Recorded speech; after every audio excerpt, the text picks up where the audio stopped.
skip that one. Oh, Damn it.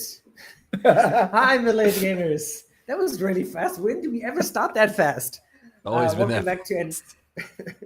Nobody usually takes like 20, 30 seconds. I can ramble on. Anyway, we've got lots of stories to talk about. As I was telling the guys, we're aiming for 2 shorts this week on Instagram, Facebook, and YouTube Shorts, so keep an eye out for those. We're doing our best to comment. I know Adam and Antoine are filling in the gap on YouTube, so I'm focusing on Instagram for comments. I know we've gotten quite a few of those. I will catch up with them at some point. And Facebook as well, we've gotten some comments, so please excuse us. But with that housekeeping out of the way, we've got lots of stories. Apple's event is just finishing off, and Antoine's going to talk to us a little bit about that and other related stories. So tell us, Antoine. Absolutely. So yes, there was this big event, and Apple presented their brand new Apple 15 and Apple 15 Pro. So before going into the gaming part, the 15 Pro is coming out at $999 at launch, and the bigger one, the 15 Pro Max, will come at $1,199 with pre-order for both phones opening on September 15. So that's for me, that's in 3 days, I guess for you in 2 days. And the big thing is that these iPhones will have a big focus on gaming, and as part of this, they released 2 Resident Evil titles, which are currently on PC and console and will be ported on the iPhone, which are Resident Evil 4 Remake and Resident Evil Village. And both phones pre-order on 15, they are set to launch on the 22nd, so it's actually quite soon. And that's the 2 Resident Evil which which will come out likely in 2024. There's no official release date yet. However, we also know that there are 2 other big games which are going to come out, which are Death Stranding, the latest game from Hideo Kojima, which should come out at some point in 2023. Again, we don't have a fixed date. And in 2024, we'll have the brand new Assassin's Creed Mirage, which I don't think it's out. It's going to come out any day now. So yes, you can find all of this title on mobile. And I know that for you, mobile gamer is fantastic. For me, it's still a big question mark. I don't really get why you would play on a small screen rather than a big TV. But if you don't have a console, it's always more practical to play on a mobile. Even though at this price, you can get a PS5 or 2, actually. But anyway, that's how it goes on mobile gaming. I'm still not much of a mobile gamer, but that's how it is. So if you really like playing these games on mobile game, please comment and tell me why. I could understand for Resident Evil 4 Remake or maybe Death Stranding or some action game, right? Where you don't have much story, the point is just shoot and stuff. But for Village, the point is to play at midnight in a dark room on a big TV so that you shit yourself while trying to explore the village, right? So why would you play on a small mobile in a bus going to work? Just tell me, because I never tried this. Maybe it's an experience. It's something to experience. I never did it. And I don't know what you guys think. Please tell me. yeah, I could see playing, if you're playing at work during your break or if you're playing on the bus, I could see that being not super creepy. But I guess at the same time, you could be playing while you're waiting at the bus stop alone at night, waiting for the bus, and then it could be super creepy. So I suppose Yes. there's a bit of give and take there. Yeah. Very, very good. I didn't thought of that. Yeah, you could take a trip out to the graveyard and play some Resident Evil. Yeah, that's spooky, but fair enough. So I'll add a little bit color here. You would have heard last year Apple announced Metal, which is their a software solution to allow people to port games from PC to your Mac or basically iOS, right? iOS is connected to your MacBook, to your phone, to your iPad. Though it's called iPad OS, it's basically the same as Mac iOS, right? So this is the goal, right? We saw this going back 3, 4, 5 years ago when Apple announced Apple Arcade. You pay $6, $7 a month, and you can play as many games as you want from the Apple system. Then they announced Metal. And not to mention the M1, M2, right, which has GPUs built onto the chip. So we've seen this trend of Apple saying they're going to take on gaming, which is very, very interesting. Um, and to be honest, like when I got my M1 MacBook Pro, one of the first things I did was I installed Steam and I checked it out, and man, it runs smoothly for not having an actual GPU card inside, right? It runs games well. Of course, there's no 1080p gaming or 4K. The screen is like a little bit under 4K. Um, it's not going to do that, right? But it's still pretty damn good. So um, I think this is definitely a big play for the Asian market. Adam and I have talked about this before. When you walk around Taiwan, Antoine's been to China. He's probably seen people the same thing sitting around, um, like here in Taiwan, 7-Elevens, especially like high school students or junior high school students, even like adults. They might sit together outside a 7-Eleven or a Family Mart, playing a MOBA or a Dota on their phone, and this makes a lot of sense for Apple because it is a huge market. Gaming, I saw a stat this week, was larger than music and movies, and there was something else combined together. And this is where it is at the moment, and it's only going to get bigger with people like me buying Marvel Snap cards for like $25 for just one card, right? That's what happens. Or Disney Locana is out, and that has physical cards and an online game, and people are buying both, right? So it's gaming is only going to go up, and this is a very smart move for Apple. Another thing to mention as well, the Apple iPhone 15 comes with ray tracing, right? Which is a big move for NVIDIA, and of course that's poor AMD. And I'm sure AMD will try and weasel themselves in to have FSR at some point onto Apple iPhones as well as ray tracing. But I don't. That's neither here nor there. I think having the power to play games in a mobile format is awesome. I When I was in Taipei 2 weeks ago, I went to apply for my sister visa. I was done. I had to wait for the station 2 hours, and I'm glad I had like a big, almost 7-inch phone to play games on, sit in this train station, eat donuts from Krispy Kreme, and play games on my phone for like 2 hours. And it's like honestly, besides the screen size, the battery life is amazing. It's the best battery life I've had on any phone since 1996, right, with the Sony Ericsson phone. Um, so it's Since good. Nokia 3210. I think this is going to be. It's a great move. I think it's someone else is going to compete at some point. You just have to see.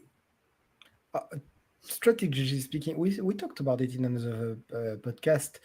Mobile gaming is what's making money in the world right now, in the world of gaming. And was it Tencent, which is specialized in mobile gaming and make a lot of mobile games. They make a lot of I don't think they specialize in mobile games, but they make a ton of mobile games. And they are the most profitable gaming company in the world at this time. So, of course, I just don't understand why I would play mobile gaming other than Candy Crush. But I know the market is there. So, of course, Apple would go there. And it's a very smart move, as you said. So, good. Cool. All right. Let's move on to Adam's story. All right. So my first story is going to be that Armored Core... sorry. Is this... The Armored Core, sorry. There we go. I'll give you the video. So Armored Core 4 dropped its second patch. Or sorry, Armored Core 6. Armored Core 6 dropped its second patch. So 1.02. And this is basically trying to make gamers' experience slightly more bearable. So what happened is they nerfed 3 bosses. The Sea Spider, Balteus, and the Ibis. So those bosses basically would have relentless attacks. They've altered the way some of their attacks work. So I don't know. They weren't very clear on whether they just reduced the damage or they reduced the frequency at which they would use these attacks or what exactly they did. But they have altered the way they use their attacks slightly. And then the other thing that this patch did was it buffed several weapons that were seen to be underperforming.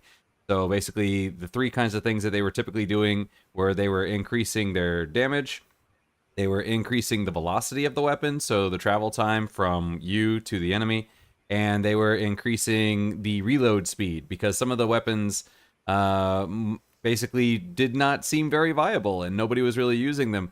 And so they said they wanted to give people more options in the early and mid game to have a larger variety of builds because people are basically finding singular solutions. So yeah, so they've tried to balance everything out a little bit more to give a little more options. So if you've been struggling with Armored Core, now maybe it would be a good time to come back and try some of these things out and see if maybe you have a slightly easier time of it. Adam, does this how does this play into what you said last time with I know, lots of people like that short of the whole stagger effect and melee being like the main solution to some of the bosses, right? And stagger, does this change the whole having to stagger mechanic, or oh, okay. No, this is not going to change any of that. Basically, the bosses are going to be possibly slightly less aggressive, or they're going to be using these they're going to be using certain attacks far less often. I'm not exactly sure what attacks they're talking about here, but for example, one of the things the sea spider might do is it would jump up, and it has these kind of laser blades on its legs, and it would kind of jump up and then smash down on top of you. But it could just do that attack over and over and over again, and it can literally leap across the entire map almost. So it can jump on you and then jump away, and then you're trying to catch up with it, but it can just cover ground far faster than you can. So it might have been a thing like that where they're like, okay, it's not going to be using that attack so frequently because maybe some people were just having trouble just sticking on top of it because it would just crush you and then immediately be out, and it's just people were having trouble trying to stay under it. So maybe things like that, making it so it's not using certain attacks quite as often, or that sort of thing. The stagger mechanic is still there, but certain weapons are going to be, like I said, if the impact or the damage has been increased, then that should help with either getting the impact, or it should help with, once you have impact, it should be doing more damage.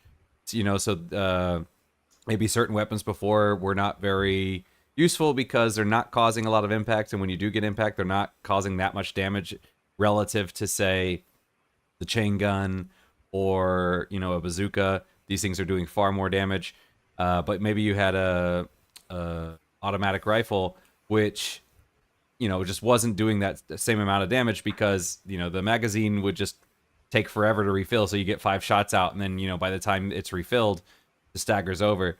So now they're reducing the reload time, so it reloads faster. So you're having less downtime with these weapons. They're increasing the velocity. So if you're missing a lot with these weapons, you should miss less often because now the bullets can get to the enemy faster, and enemies can't dodge it quite as easily. And then also, like the damage has been increased. So those 3 things should hopefully make more weapons more viable. And they did say that they are going to have a PvP-focused patch in the future. So this patch is not directly addressing PvP, but they said that they will be having a patch for that in the future. I think that's the next one. Cool. Antoine, any thoughts about Armored Core? I do, but I'm not sure I have time for it, right? Okay. You should go ahead. It's okay. No, well, it seems like they address the balance, which is very good. I'm wondering if maybe they shouldn't have done an early access to, tweak this before the launch, or I don't know. Do you find it, this Armored Core way harder than the others? Because I'm wondering maybe they after all the Sekiro, Elden Ring, or all the Dark Souls game, they know that their communities are hardcore gamers, right? They die, but that's all right. Go back on the horse, and they're gonna redo the boss 70 times until they understand the way to kill it. And maybe they made this Armored Core knowing that they have, like a very stubborn, strong community, and that they would be okay with such a level of difficulty, only realizing, yeah, but it adapts well to medieval fantasy or whatever that these games are, this Dark Souls game are, and maybe doesn't translate as well on a mech game, which is way more rapid, or with a lot of way more dynamic. What I want to say. Do you think there's a little of this in it? I don't think so. I mean, Armored Core is a lot faster. You're doing a lot of rocket boosting and stuff like that, so you are moving around quite a bit more than you would be in some of these other games. Also, it's far more vertical, so you have more of the 3-dimensional fighting in the arena and that sort of thing. I don't think that this is a result of that necessarily, though. And I don't think that maybe having some testing would have helped because obviously they did have some people going through and test it earlier. But the problem is, too, is for example, they've they've edited this now, but I've already S ranked Sea Spider and Balteus, so I'd already S ranked two of those bosses anyway. So I mean, they were still doable. I think that as far as is this game harder than the other Armored Cores, I would say probably yes. They do seem to throw a lot more at you. This game does feel a lot more bullet hell than some of the previous Armored Cores felt. But once I figured out how the game wanted me to play, then it wasn't so bad. Like I was playing the way that I would have played the older Armored Cores, and that just wasn't a viable strategy. But once I figured out, like, oh, okay, this weapon and this weapon combo is really powerful, then actually I had basically three mechs that carried me through the entire game, and those three mechs were built almost the same. The only difference was one was a little bit faster, one was the hover legs, so it could do a lot of aerial attacks, and the third one was a tank, so it was just built to withstand a lot of damage, and had slightly more explosive power. But other than that, like you typically at least two of the weapons would have been the same between all three mechs. And once I figured out, how that worked and what the game wanted in that regard, it wasn't as challenging. However, I will say that I think one of the biggest problems and one of the reasons why they're doing this now is because early game, it's really difficult. And I think it becomes much easier once you unlock more parts. So I think now they're thinking like, oh, okay, you're very limited early on. So we want to increase your options with what you have. I'm smiling because I just saw the little recording countdown coming up. I'm not going to say It's anything okay. because curse words will come out of my mouth this early in the morning. Good thing we're only on the second story and we still have a bunch more. Yeah, Armored Core is really interesting. I want to talk more about it because I've seen a bunch of stuff on Reddit, but I will get going with my first story. My first story is about Sweden's evil gaming corporation, Embracer Group. Embracer Group is thinking about. I'm gonna sneeze.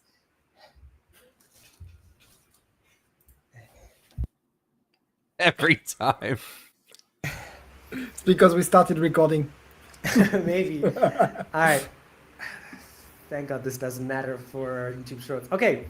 Embracer Group is thinking about selling everyone's Borderlands loved studio, Gearbox, right? Which is a shame.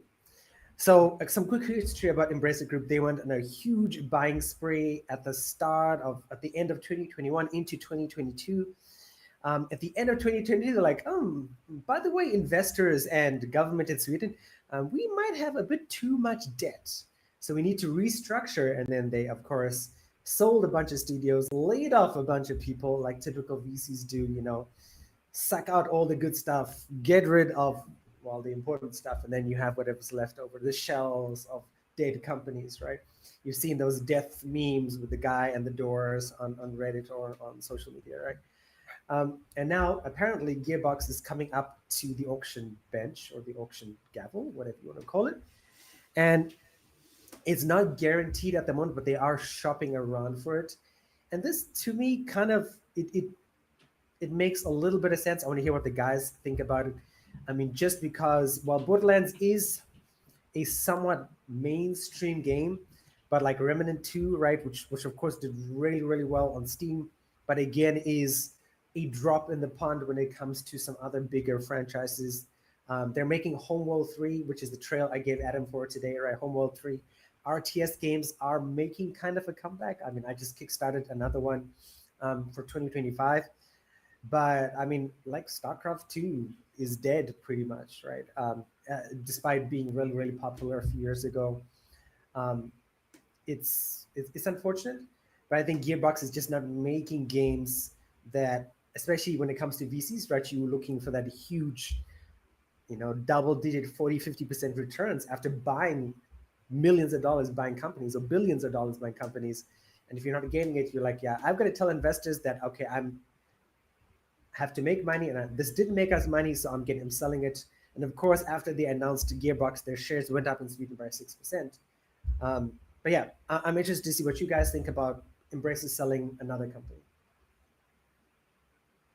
Curious strategy, because yeah, I mean Gearbox.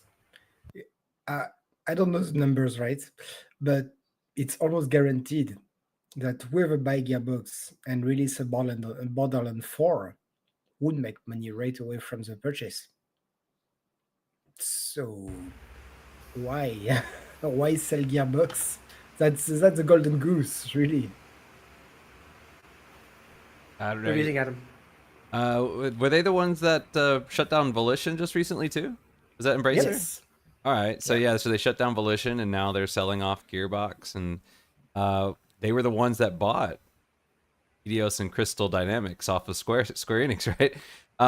So yeah, apparently they've been buying all these things, and then I guess they just didn't know what to do with them, or they were expecting very different results than what they got. So yeah, I guess it's just, I mean, obviously it must not be profitable for them to hold on to these things. So I guess they want to get. I've seen a lot of calls on Twitter of people saying like, "Oh, Microsoft should make Gearbox their next acquisition." I severely hope so. I don't want to see more multi-platform things go exclusive. That would be Oh yeah. horrible in my mind. But yeah, but then at the same time, I'm like, I don't know who should buy them, because yeah, I don't think necessarily having Tencent buy them would be a great option either.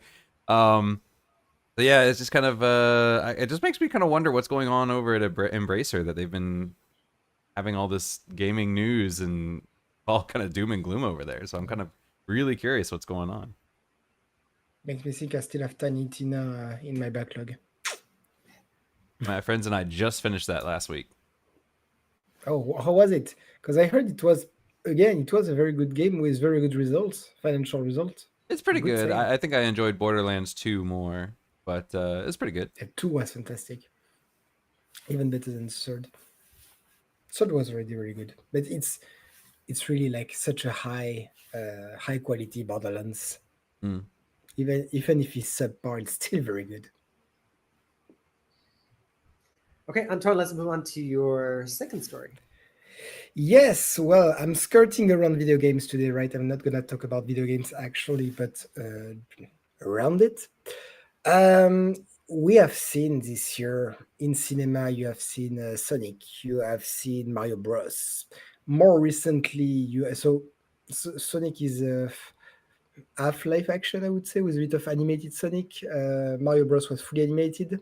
More recently, you had One Piece, which was absolutely excellent as a live action on Netflix. If you haven't seen, I really recommend it. It's really, really good. And the latest rumor is on Legends of Zelda, which is fantastic. There was a rumor at some point. Netflix said they wanted to do a live action, same as One Piece. Nintendo said no, no, thank you, but no, you won't do that. So that's if you were hoping for this, forget it. That's official. Nintendo put the veto. After that, Illumination, the guys who made Mario Bros. There was a rumor that Zelda would be their next animated movie, which would have been logical because after Mario Bros, Sans and the big video game franchise could have been incredible.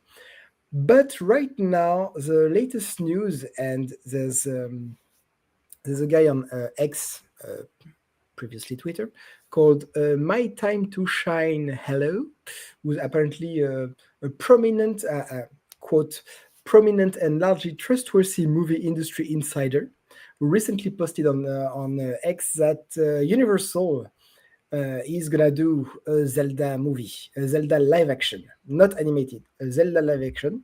So it's just coming from one guy on X, which apparently the guy is trustworthy, but there's no official news.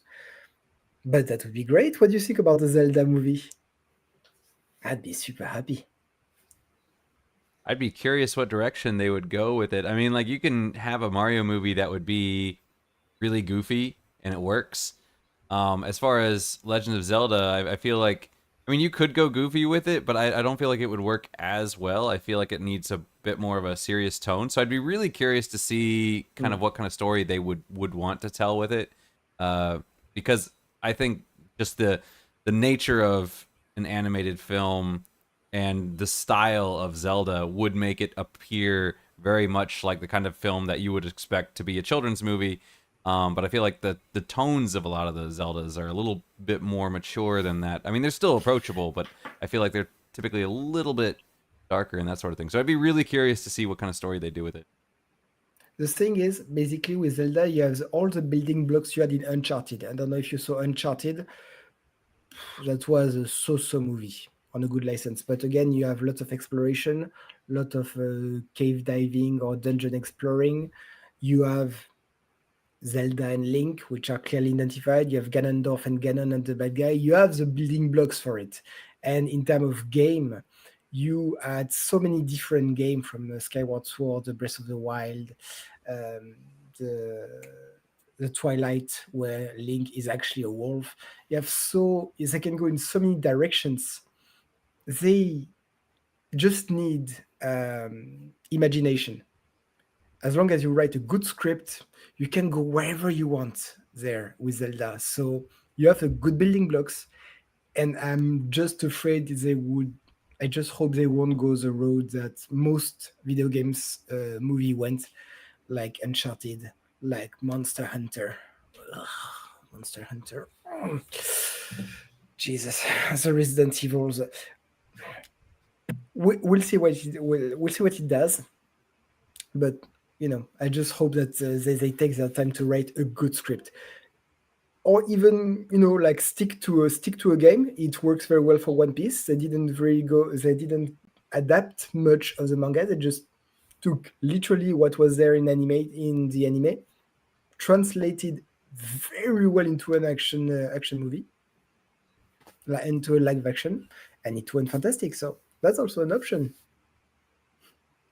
Adam, did you watch the One Piece TV show on I have Netflix? not. I've been hearing good things about it, but I have not watched it. Really? It's good, very good. I've heard the opposite things from like Taiwanese people. Like they're all like, "Yeah, man, this is terrible. How did Netflix do this?" Um, That was just why I from didn't do it because Taiwanese I was people. like, I don't have high expectations. IGN put a seven on Cowboy Bebop, which was bah, terrible, and One Piece gave a 6 out of 10. Why? And the thing was, um, it's far too close to the original content. Yes, that's the point. You criticize the main point of the story. Anyway, we're not talking about One Piece here. I just don't get some people. What do you want? If it's too close to the original content, you criticize. If it's too away from the original content, you criticize. What do you want, people? You can't do half. What are some And of on the that note, criticisms? go ahead, Adam. I was just asking what are some of the criticisms. I haven't talked to anybody here who's watched it, so. But like my brother-in-law is Look a at IG. huge One Piece fan, Hmm. but yeah, I haven't talked to him about. I don't think he's watched the new show. Look at IGN. You will see the reviews. It doesn't make sense. I guess the consensus here from our age actually, like my partner, my two of my friends as well, old ladies actually, they're like, this is not the way the comic book was when they read it when they were growing up, and this is not the way the cartoon is as it is here on TV in Taiwan, and like they were like the people they chose to be the actor and actresses don't look anything like in the comic books. Again, What? I didn't watch anything. This is just what they said. I'm like, okay. So, like, even No. the big thing here recently is people watch these summarized versions in Chinese of the actual thing. So instead of the show being like 9 episodes, my partner was like watched 3 hours and it summarized everything. And you missed all the story. I'm like, wow, this is just so terrible. I don't want to watch all the story. I'm like, okay, fine. So I don't know. Well, it's that. On the contrary, apart from one character, which has been Netflixed, anyway, you will understand. All the characters are extremely good, extremely well rendered. The only one is Usopp doesn't have a very long nose because that's very well on to draw a very long nose. It's just not humanly possible to. Anyway, no, I have to disagree on this. The cosmetic aspect of the show is the best. And the story was already written before, and the story was already ground. And no, I just can't agree with that. Come on, come in the content go and tell that you agree with me, and I won't take any. No, that's there's no republic here. I'm right. Yeah, that's how it is. I can compromise on other stuff, but not here.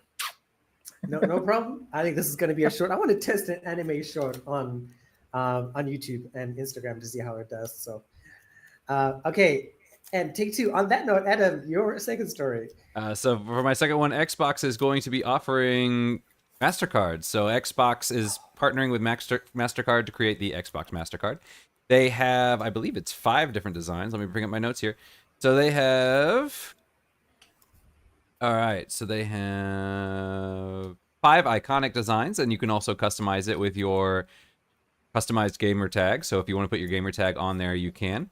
Any time you spend any money on it, you will be earning points that you can redeem on the Microsoft Store. So basically, for every dollar that you spend, you will be getting 1 point, and 1 point is effectively worth 1 cent.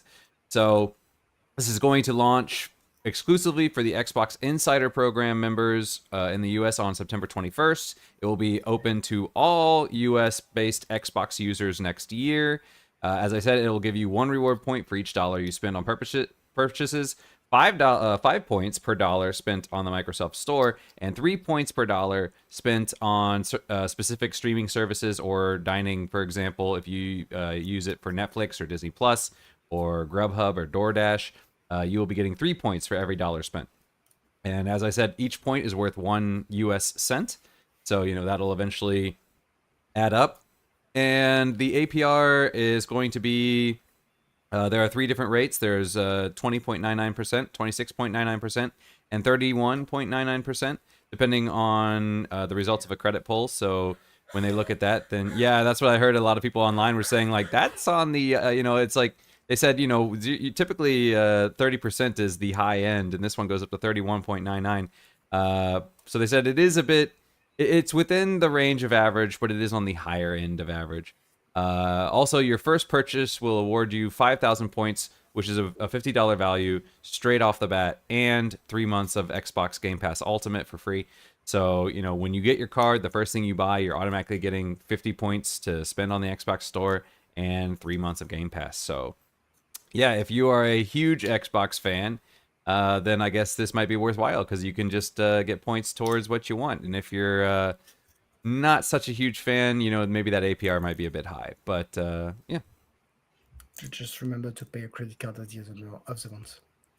Yeah, just make sure you stay on top of it. Should have no problems. I'm glad you chose this story, Adam, because I saw this and I'm like, oh, this is so awesome. I hate my 3 existing credit cards. They are the most boring looking credit cards in the world. And the worst part is you just go to the store and you tap it. I'm like, I gotta look at this plain blue boring credit card all the time. Oh God, I hate you so much, but you're just so useful. So I would love an Xbox, and I'd love to put my gamer tag on there. And it sucks that it's only going to be for the US, which is For now. like, I mean, Well, wait, it must be a pilot program just to make sure that it works. Yeah, because in the I'm beginning, sure if it works. yeah. It also says Xbox users, so I guess you must have some sort of a Xbox account in order to do it. But yeah, it's only for like the premium members at first anyway, so this is probably some pilot program. On the interest rate, it makes sense. Again, to going back to Apple, right? Apple launched their, Apple credit cards last year or 2 years ago. And, JP Morgan was their like primary benefactor. JP Morgan was like, yeah, we can help you out more. So from what I understand is these bigger banks who are helping companies like Apple, companies like Microsoft do these credit cards, it's not super profitable, which explains the high APR, which going back to what Anton Adams said, yeah, please do pay your credit card bills at the end of the month. I don't even have a credit card. I'm cash only. I don't know how you do it. Not that hard. Okay, and I'll talk about my second story. My second story today is it's a bundle. If you're already back in school, or if you're in Taiwan, right? Taiwan has monthly big exams, and your son or your daughter is like, "Hey, mom, if I get amazing grades on my month exam for September, can you buy me a new monitor or gaming PC and or gaming gadgets, whatever it is?" So today I'm going to talk about a monitor. Um, I know a lot of people are still using 1080p monitors. Honestly, it's 2023. You should be using a 4K monitor. 4K monitors are have come down a lot. Ed and I talked about this on the show last week. I paid $1,000 for my current 4K monitor 6, 7 years ago, and now like you can get a 4K monitor for roughly on the very low end $300. Again, all the way up to like $2,000, $3,000 because they're so prevalent. Um, so I saw this monitor, and it's the LG Ultra Gear UHD. So it's 32-inch. Key features, right, is HDR as well. I mean, HDR, of course, makes your colors pop, makes it look better. It is 144 megahertz. So again, 144 megahertz, way better. When I bought my 4K monitor, I was stuck at 60, and I'm still stuck at 60. I remember the days of 120 megahertz, and it's just, it looks smoother and it plays better. And then, so this monitor actually comes into 160, 144, and 260 megahertz options. I've yet to see a 260 megahertz monitor, so I can't tell you how does it actually look. But if you have experience, please let me know down in the comments. But yeah, 4K resolution, 144 megahertz, NVIDIA G-Sync and an AMD FreeSync together, which is also good. Those are solutions that sort of match your frame rate to what you're playing in the game. The current price of the monitor on Amazon is about $650 at the moment. So that includes shipping to Taiwan. So that's the Taiwanese price.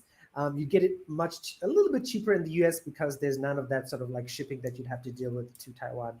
Um, but yeah, if you're looking for a 4K monitor, the LG Ultra Gear is really really nice.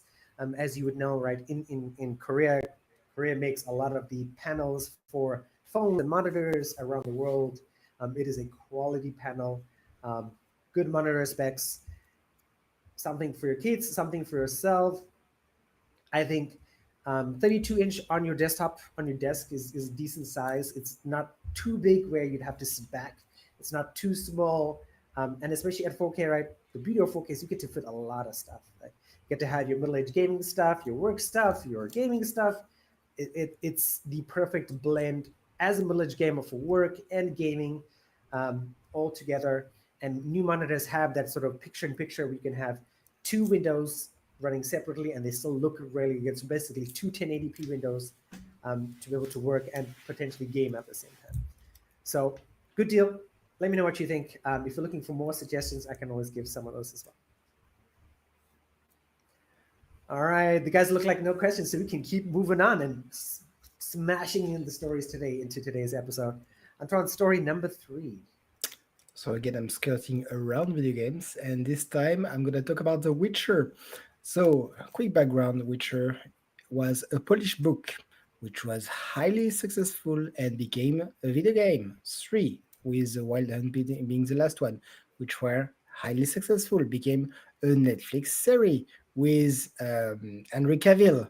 Season 3 just ended for us in Netflix in Canada. Unfortunately, Henry is leaving because he believes that the show is not going the way that the game were, or at least the book was, and it's going to be replaced by Liam Hemsworth, the brother of Thor in the Avenger. Fair enough, all good there. And so The Witcher is always as popular as it ever was. So our good friend of CD Projekt Red, remember CD Projekt Red? They are the one who created the Witcher video game, and more recently Cyberpunk with Phantom Liberty. So, pretty good brand. They are doing a board game. So let me take my note. It's gonna be called The Witcher Path of Destiny, and the crowdfunding is set to run from October 9th to November 7th, 2023. So let me just check.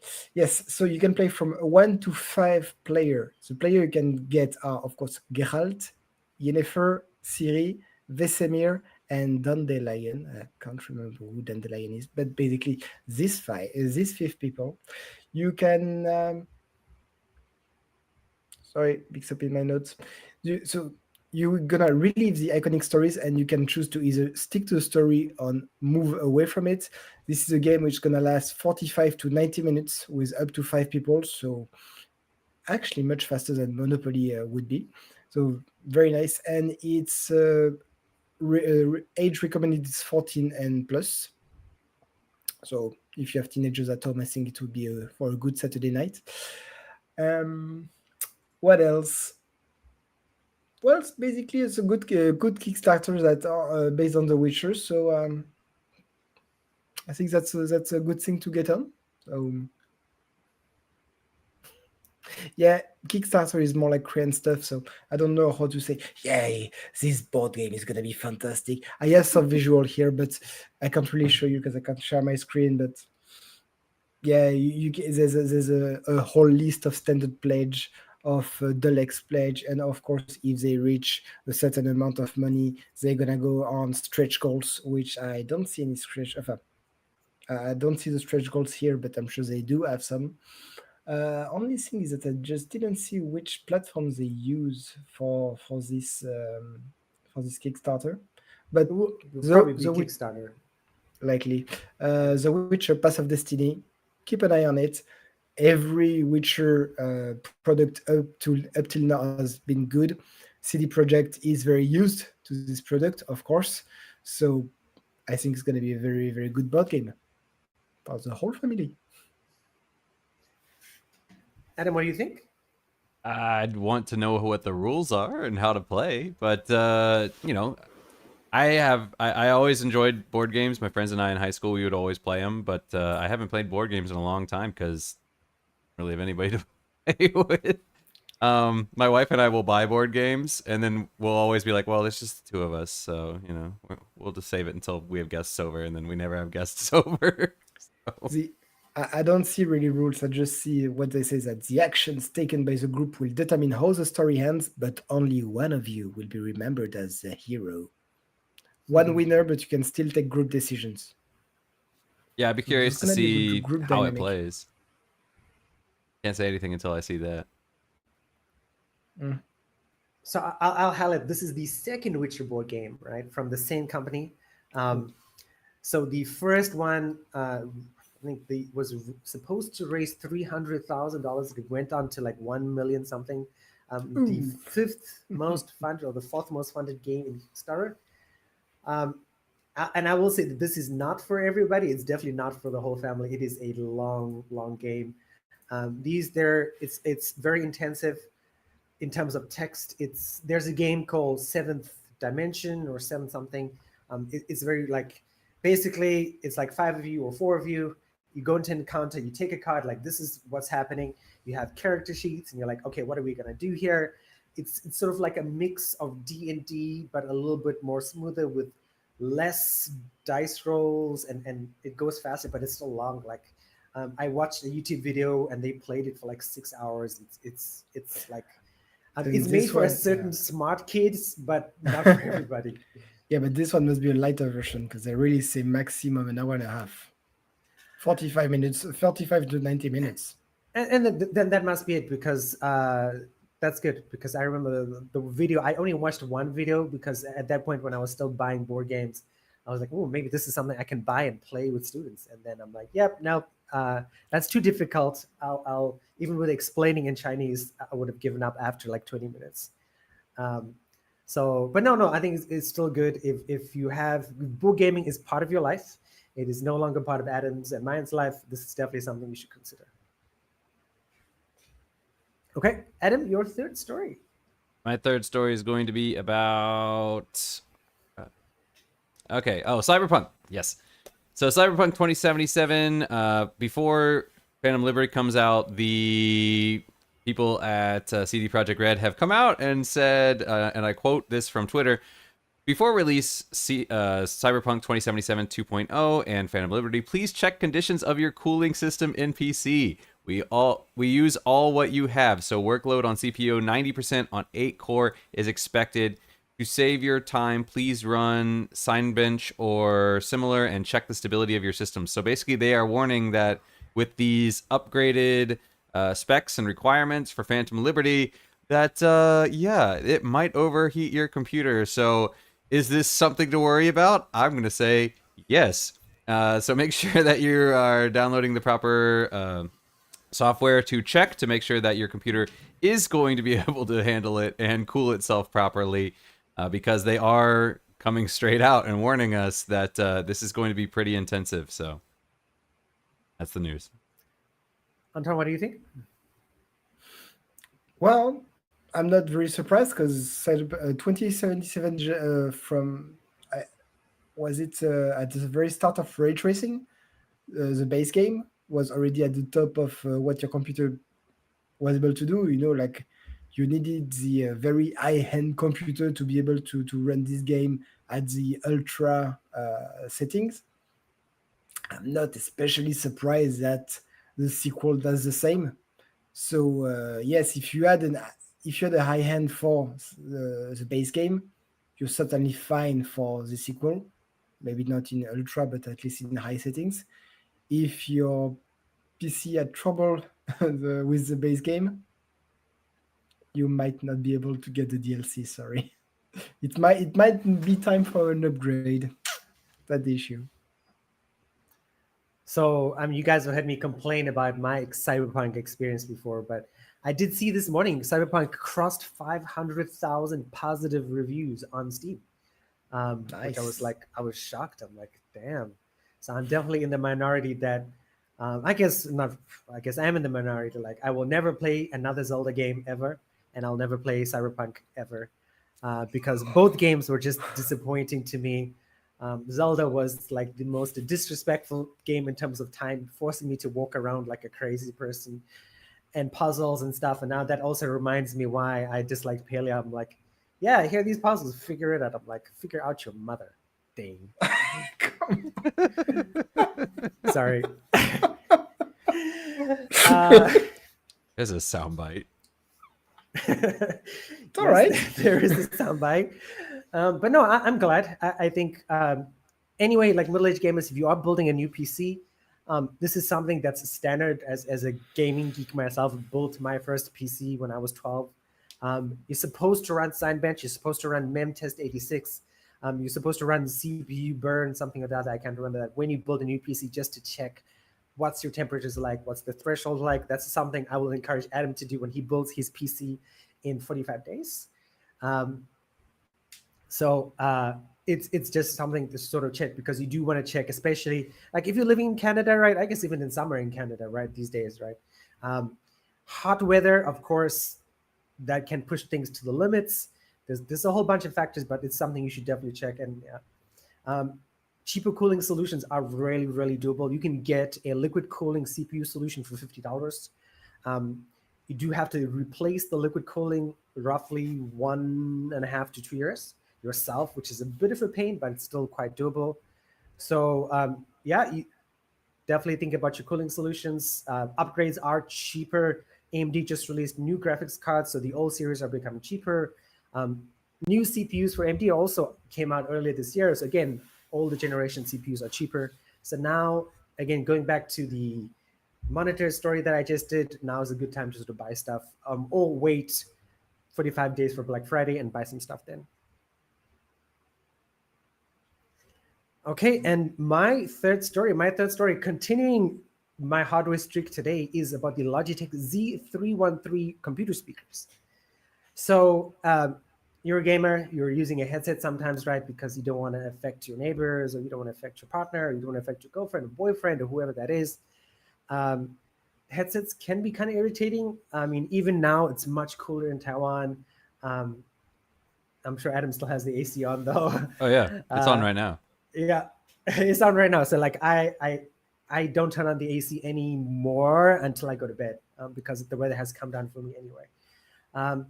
But even with these headphones, right, it is still pretty good. So sometimes you want to use some speakers. The Z313 is $60 on the Logitech website. You'll actually get these from anywhere, depending on the country you live in, from 40 US to that extreme range of 60. If you are paying more than 60, that's too much. but they're basically a left speaker, a right speaker, and a subwoofer. Now, let me tell you, I miss having a subwoofer so much because especially when you're playing shooting games like Destiny or Doom or all the Dooms, oh my God, when you use a shotgun and you can see your wall shake after you fire the shotgun, oh, that is awesome. Um, but unfortunately, right, if you are living in an apartment building, if you're living in a house like Adam and Antoine, that's totally doable unless your subwoofer is against the wall and then your other neighbor's house is against the other wall, like you might get in Ireland somewhere. That would not be good. But this is a fantastic starter speaker set. Again, for your kids, if you have kids who are into gaming, this is something that you can plug in your Switch into as well. It gives fantastic, huge range of sound. Very affordable, a great starting place. This also allows you, so like if your computer is far away and you want like a close microphone jack, it has a little dongle on the side that allows you to sort of connect your microphone jack very close to you. I've used this before. This is basically it's the sort of the same range of speakers for the last 7-8 years that they sort of incrementally upgrade in terms of hardware. But yeah, great speaker solution for people, especially if you're only using headphones before, if you've never had some good speakers, if you want to test out what a subwoofer likes without spending $300 for Razer's solution or $500 for Bose's gaming solution, right? This is a good starting place for gaming speakers.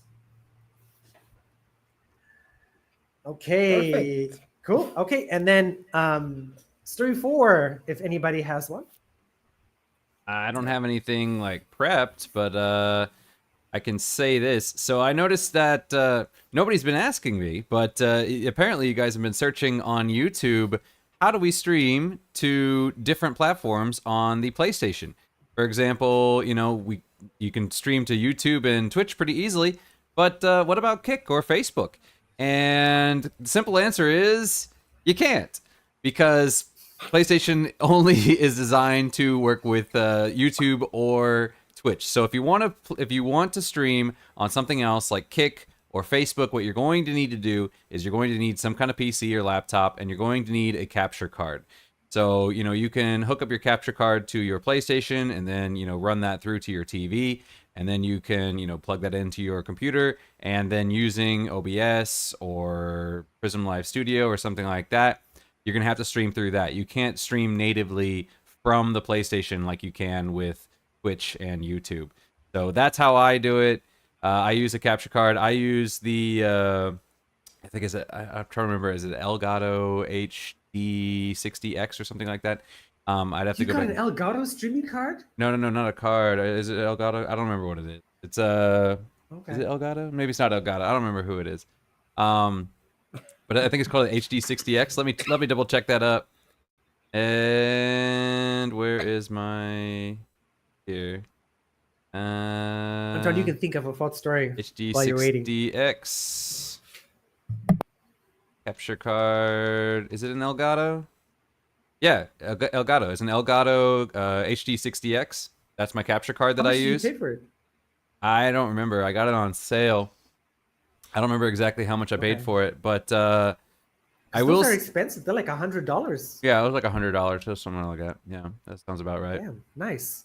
But I will say it's mixed things with that one. My old capture card was plug and play, no problems whatsoever. Unfortunately, though, that one burned out. It got overheated and just stopped working altogether. So I had to get a new one. So I looked up, and the HD60X was the recommended card for streaming with your PlayStation and Xbox. It was recommended for consoles. It even says on the box. However, I have had trouble with it connecting. So if you are if you plug it in and your PlayStation is not coming through, there are several YouTube videos specifically for this card to tell you what settings you have to turn on or off on your PlayStation to get it to work, because unlike the other one, it was not plug and play. You do need to turn off certain settings. And then the other thing is, and I don't know why, but for whatever reason, it only works on one USB port on the laptop. I don't know why. I plugged it into one USB port and it wasn't working, and I spent like 20 minutes trying to get it to work, and I was like ready to just give up on the stream, and then I just plugged it into the other USB port and it worked. So I have no idea what's going on there, because the other USB port does work. I've tested it with other things, so I don't know, maybe it's just being fickle. But yeah, so if you want to stream on PlayStation, but you want to stream other than Twitch or YouTube, you need to get a capture card, and you're going to need to do it through your computer. I have to say thank you to Adam for that story because, again, you guys are searching for it and we try to provide you guys with the content that you desire. So I appreciate that. On streaming notes as well, I hope to stream Starfield next week. You might have seen me stream for a few seconds, but it was horrible with Prism Light. I do not know why it did not work.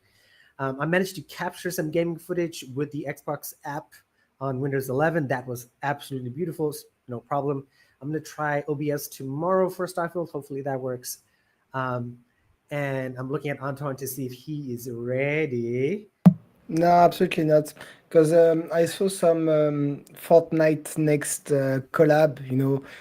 Fortnite only is working on the fact that they have collabs every 2 months with a famous show, anime, or whatever. And I was trying to check what is the next one, and I just can't find it. I'm seeing that they did that they round. I'm just astonished by the rounds they have because they were doing My Hero Academia. I think that was end of 2022. Anime wise, I think very recently they did Jujutsu Kaisen. It's a manga that apparently is very popular. I tried, didn't like so. And they went to WWE stars Bianca Belair and Becky Lynch as in-game skins. Do you know that? They're famous on social media.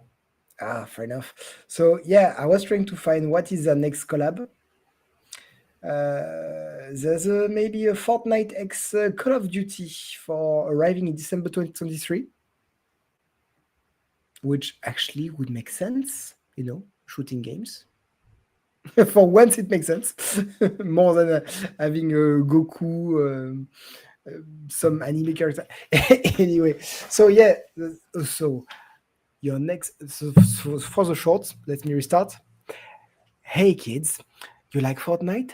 Your next collab in December 2023 arriving is Fortnite X Call of Duty. Be ready. Yeah, I would be. Oh, please do that all the time.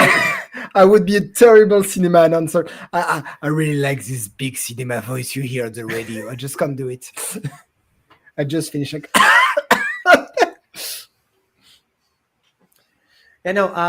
mentioned collabs. Well, I know the Call of Duty. I was listening to another podcast. They talked about Nicki Minaj was a playable character on Call of Duty. And I think she did like a stream as well with Call of Duty, and it was quite funny to listen to. But you have like pink guns and pink stuff in Call of Duty. I'm like, that's good. Lots of people like pink. I just don't understand how come Nicolas Cage never write on Fortnite. He's everywhere, so why not on Fortnite? Not even as a character, just straight up Nicolas Cage. Yeah, just him. Okay. All right. Let's try end up today's podcast on this sort of question, right? Which is, you guys might have seen Todd Howard talk about, consoles and their associated games, or games. When you say PlayStation, people think Horizon, or they think Spider-Man, or they think Final Fantasy. I don't know why I didn't say Final Fantasy first, right? Or Switch, they think Zelda, right? And then now Todd Howard said they want Starfield to be the Xbox game. When people say Xbox, it's going to be Starfield, right? And I don't know. What do you guys think about that? No. Okay, Antoine first, and then Adam. Sorry. Well, okay. Simply because Starfield is exactly as people said, it's Skyrim in space. Skyrim is a great game, but it's an even better game because of mods. Starfield is going to be the same. It's a great base game. I've played a bit, but it lacks a lot of quality of life in the game. There's lots of things that modder will do. And in 2 years with the mod, it's going to be an excellent, maybe the best game ever on PC. You can't mod as well on Xbox. It's going to be the Zelda of PC, not Xbox. Or Xbox Game Pass on PC, whatever, but not the Xbox console. That's my take. Just because of the mods. Because Bethesda is like this, they run with mods. Adam? I think that they're really going to depend on future entries in the franchise. I mean, like for instance, if we only had Horizon Zero Dawn, I don't think that would be, you know, a poster child of PlayStation. Although I will say Ghost of Tsushima kind of is, but not to the extent that Kratos is. I mean, when you think of like Xbox, probably you're going to think of Kratos or Nathan Drake or Ellie, you know, characters that have multiple entries, and now Aloy, characters that have multiple entries. When you think of Xbox, you think of Marcus Phoenix from Gears of War, you think of Master Chief, you know, they already have characters associated with Xbox, but these characters are in established franchises.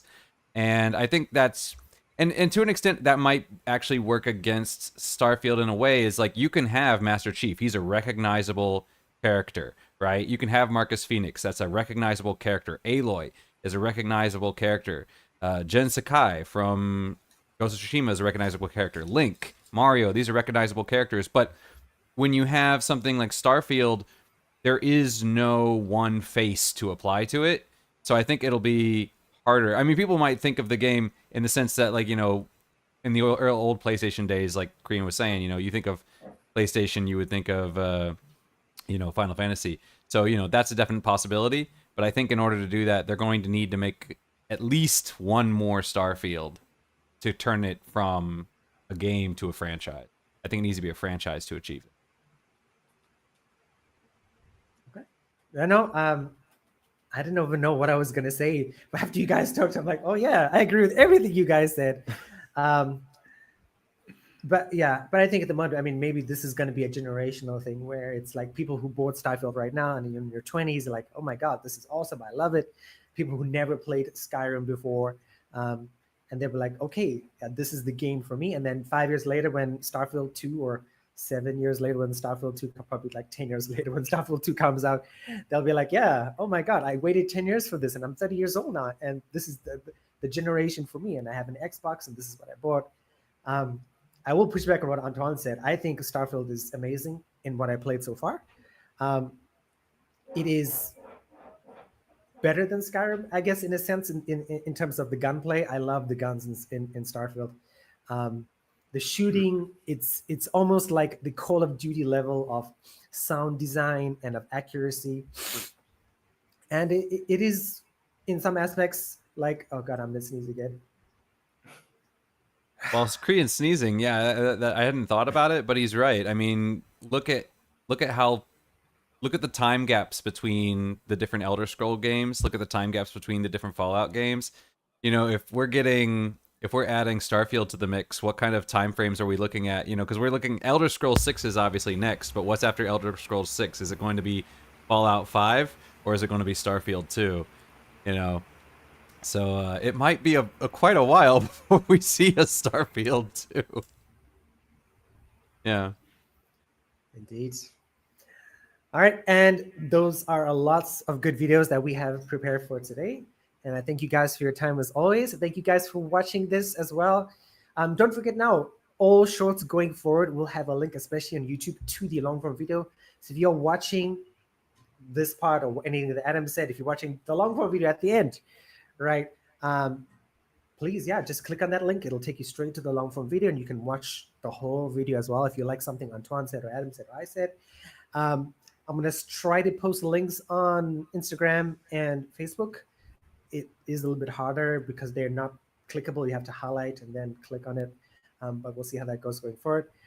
Tell us what you thought about today's episode. Tell us what you thought about the stories today, what you agreed on, what you disagreed on. And let us know down in the comments. And then stay tuned for next week, same time. Keep an eye out for Adam streaming this week. He's back to regularly streaming. I'll be streaming tomorrow, most likely, unless Friday. I'm either Thursday or Friday for streaming, but at least these 2 days this week. And then we'll see you guys same time next week. Thanks again, and take care.